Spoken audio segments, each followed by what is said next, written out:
Hey everyone, welcome back. My name is dustinkreis, and today we are finally doing the July 2014 pickups video.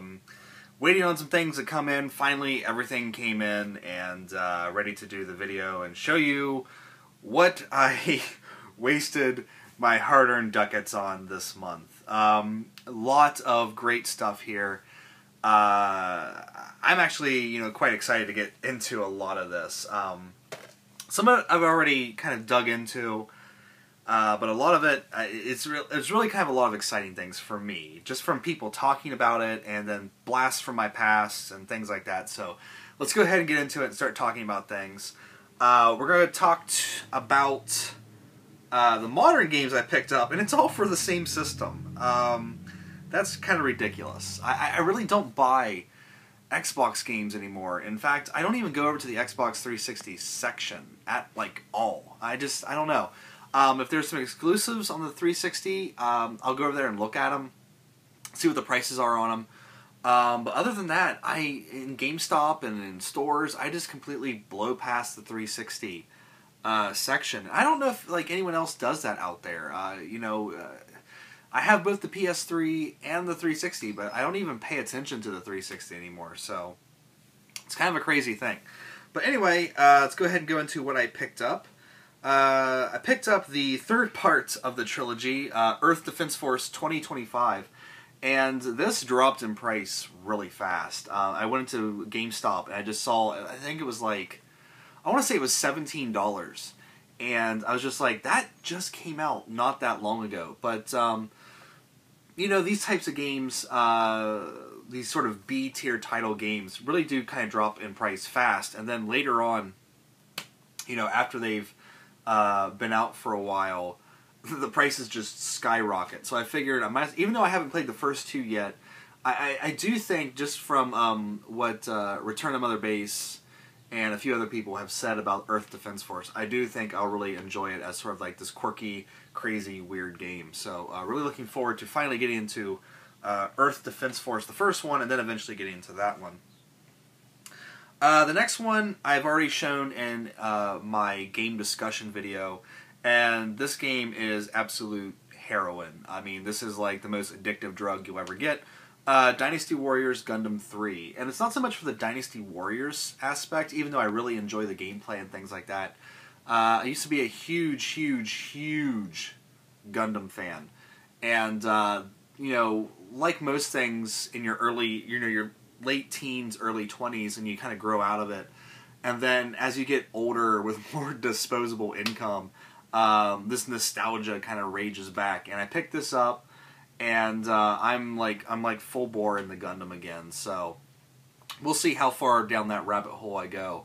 But I've already done a game discussion for this, so if you want to know my views on this game, go check that out.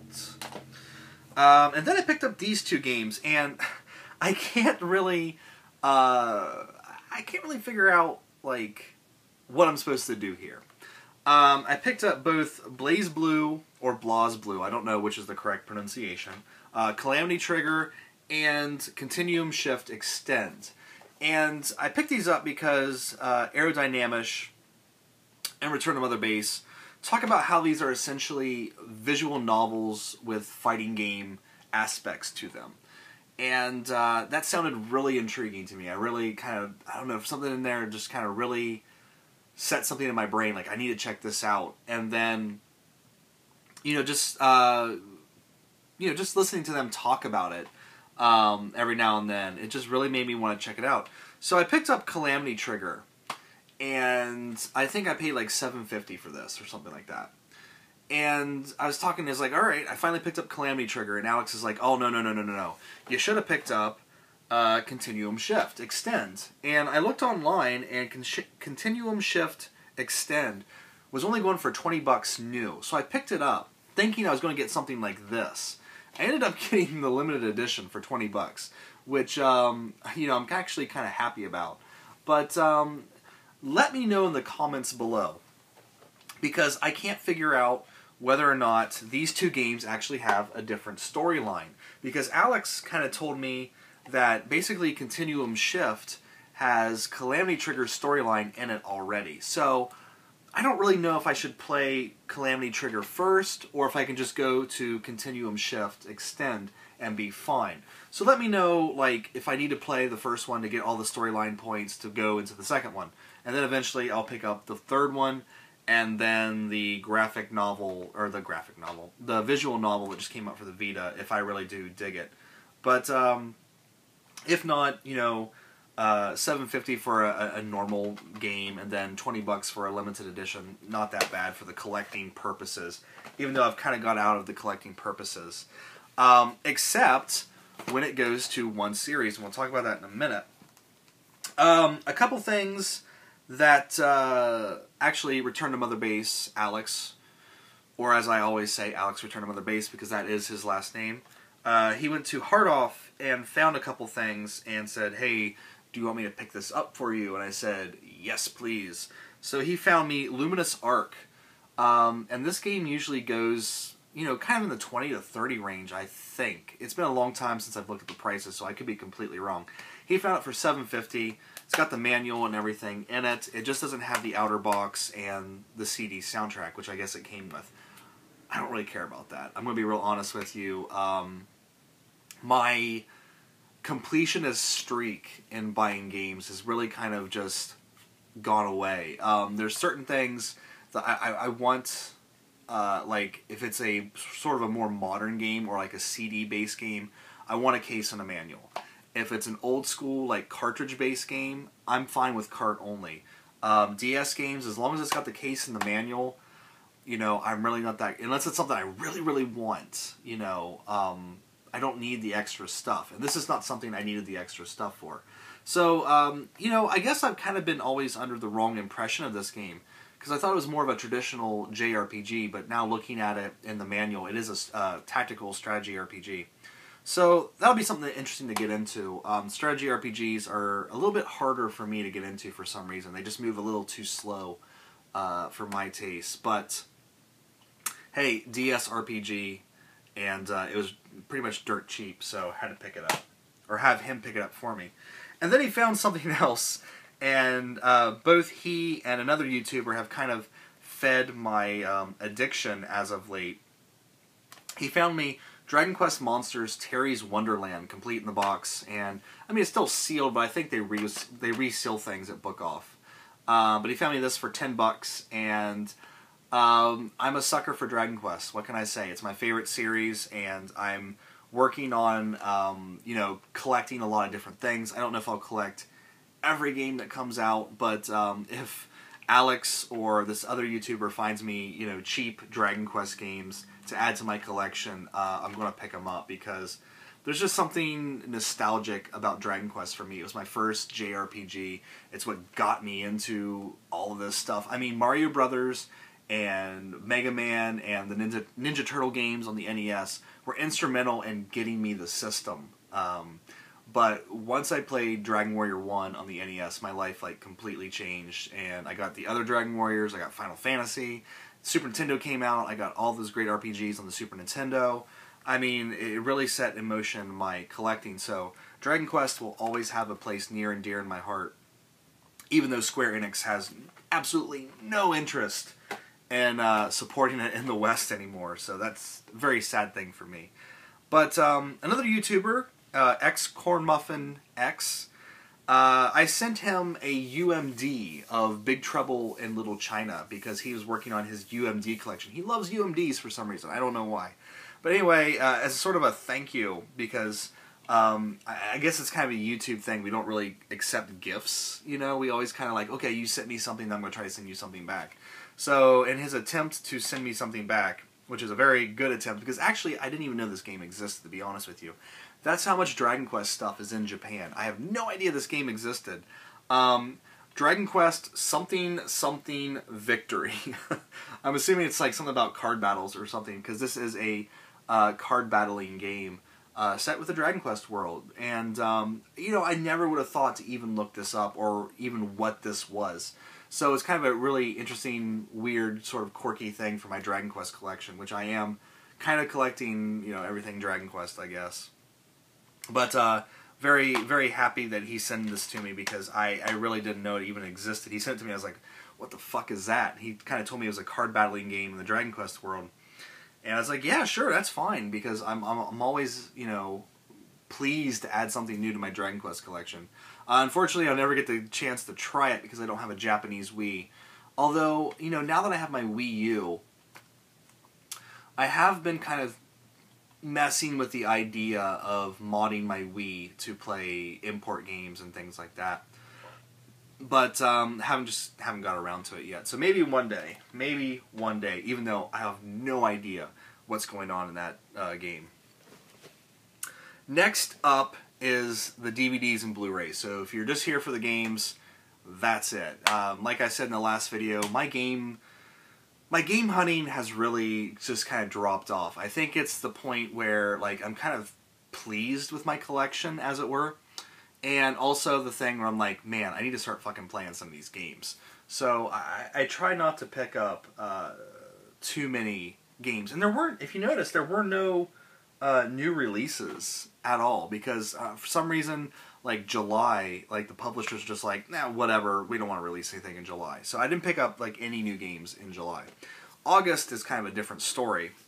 But, you know, July for some reason was just dead. And we even kind of commented on it in the AGP chat. Like, we're like, you know, July is just kind of dead for new releases. It's dead on YouTube. No one's, I mean, people are putting out videos, but it just doesn't seem like there's not the deluge that there used to be. And I think, like, the heat of July has just kind of sapped everybody in a way. But anyway, picked up some DVDs and Blu-rays. And the first thing is, I went out and saw Dawn of the Planet of the Apes, and I am a huge Planet of the Apes fan. I watched these movies as a kid. When the new movie came out, I went and saw it and loved it. Saw Dawn of the Planet of the Apes, and it is one of the best movies of 2014. So it made me look up on Amazon how much the original movies on Blu-ray were going for. And the Planet of the Apes collection that has all 5 movies was going for $20. I could not turn that down, so I definitely, you know, had to get that. And I haven't got around to watching them yet because my girlfriend actually really loved both Rise of the Planet of the Apes and Dawn of the Planet of the Apes. So I'm kind of hoping I can get her to watch the old hokey ones. Even though these aren't hokey, they're amazing. And Aerodynamish just got done watching like all the Planet of the Apes movies in like a big marathon. And even he, who is pretty much kind of, you know, very critical of films, even he said that 4 of the 5 of these are pretty amazing. So, yeah, I don't know if the sale's still going on this, but if you can find this for cheap, it's definitely worth picking up because Planet of the Apes movies are amazing. Picked this up because Greg, RPG Swagman and I, and Corn Muffin also, occasionally we'll talk Dune. Because we love Dune. Dune is like my favorite sci-fi fantasy book ever written. And I even love the Hokey Sci-Fi Channel like miniseries. I love David Lynch's Dune, even though it's a mess.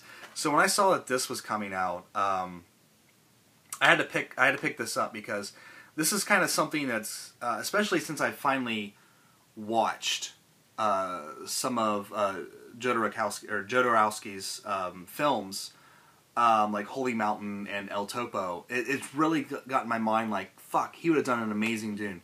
So they did a documentary about his Dune, and while I don't really agree with all the plot changes that he was going to do, because that book is kind of, you know, when you love a book and they make a movie of it, you don't want to see it changed.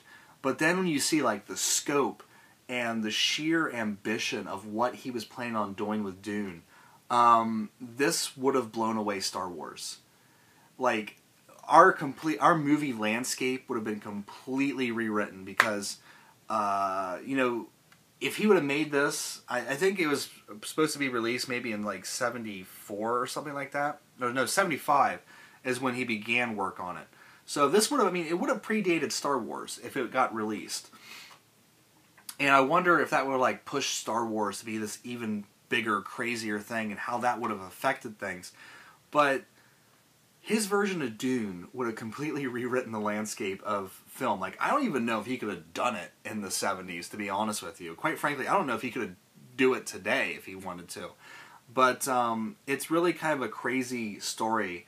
And hopefully, like, this comes on Netflix, because the Blu-ray is rather expensive. I think it was like maybe around $30 to get this. But such is my love of Dune, and The Holy Mountain. I actually really love that movie. El Topo, I need to watch it again. But The Holy Mountain I really love. So Jodorowsky's, I can never say his name right. I'm sure someone's going to beat me up for that.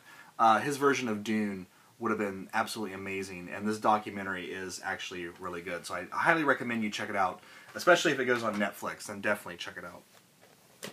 And like I said with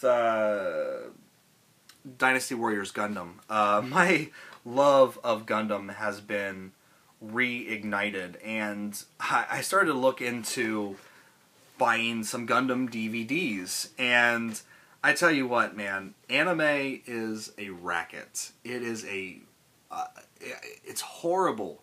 It's horrible trying to buy anime on DVD.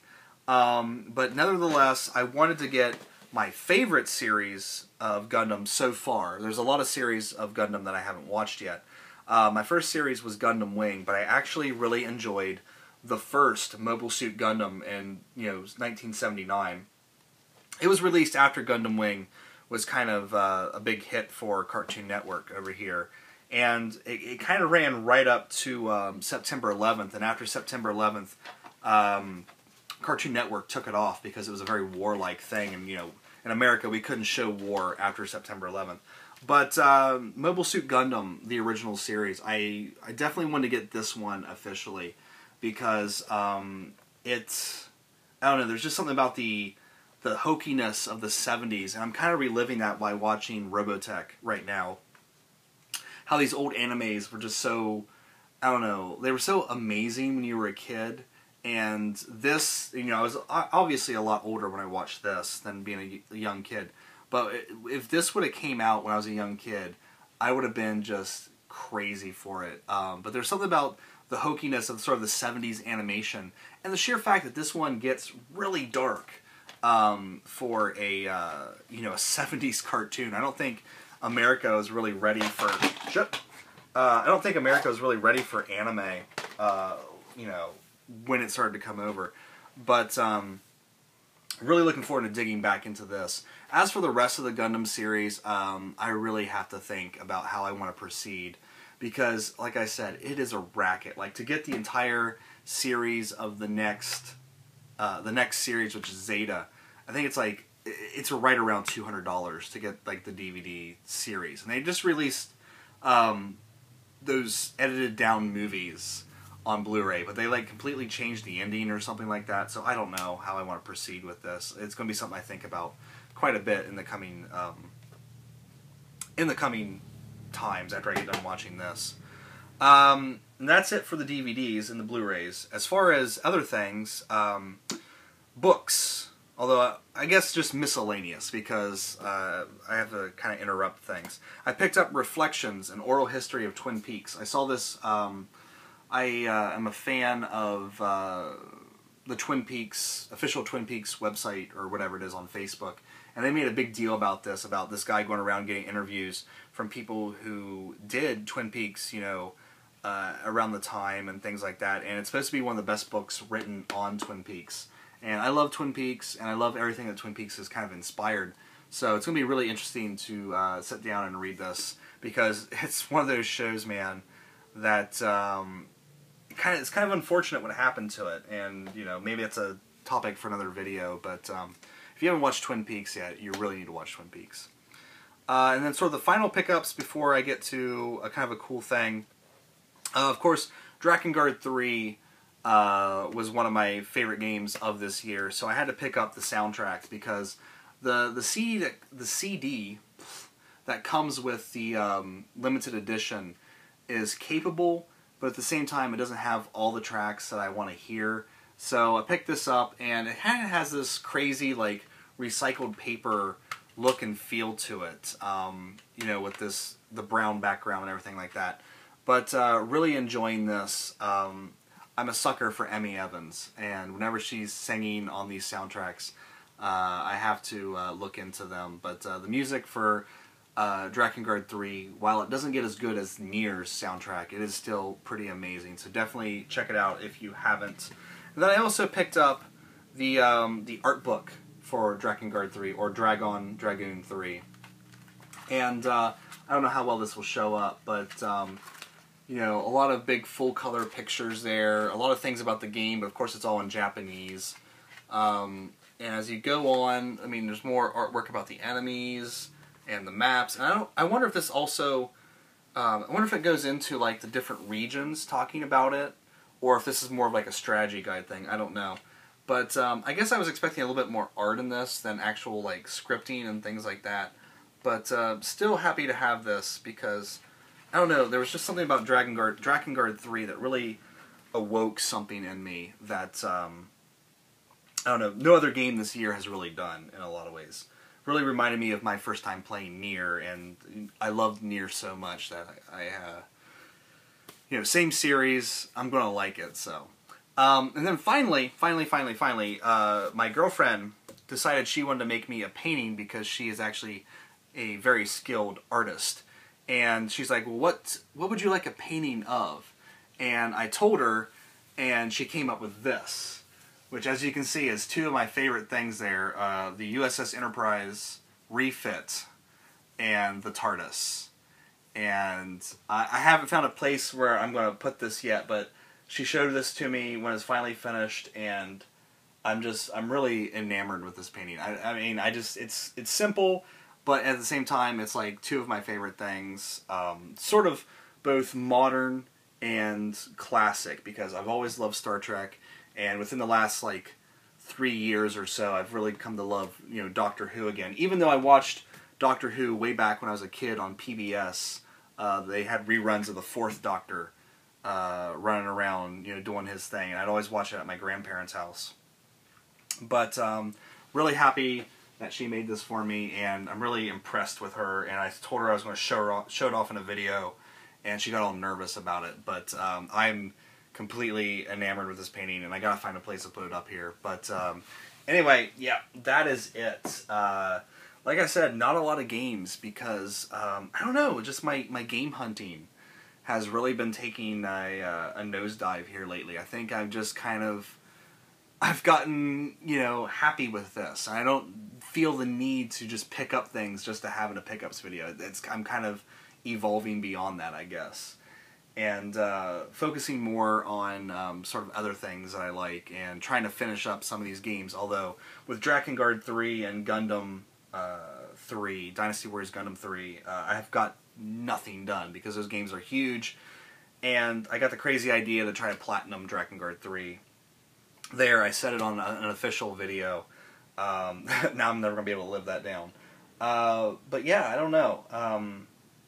I haven't felt the need to really go on anywhere and hunt for games. And even my YouTube viewing has kind of been, I've watched a lot of videos, but I don't know, I can never think of anything to write in the comment section, it feels like. And I just, you know, we all kind of go through this ebb and flow, and hopefully you guys are being patient with me, because I know my video making has kind of dropped here lately, but I just can't sit around and think of like, oh God, what am I going to talk about this week, because I got to put something up, you know. It's coming more naturally now, like when I really feel like making a video, that's when I make it, so.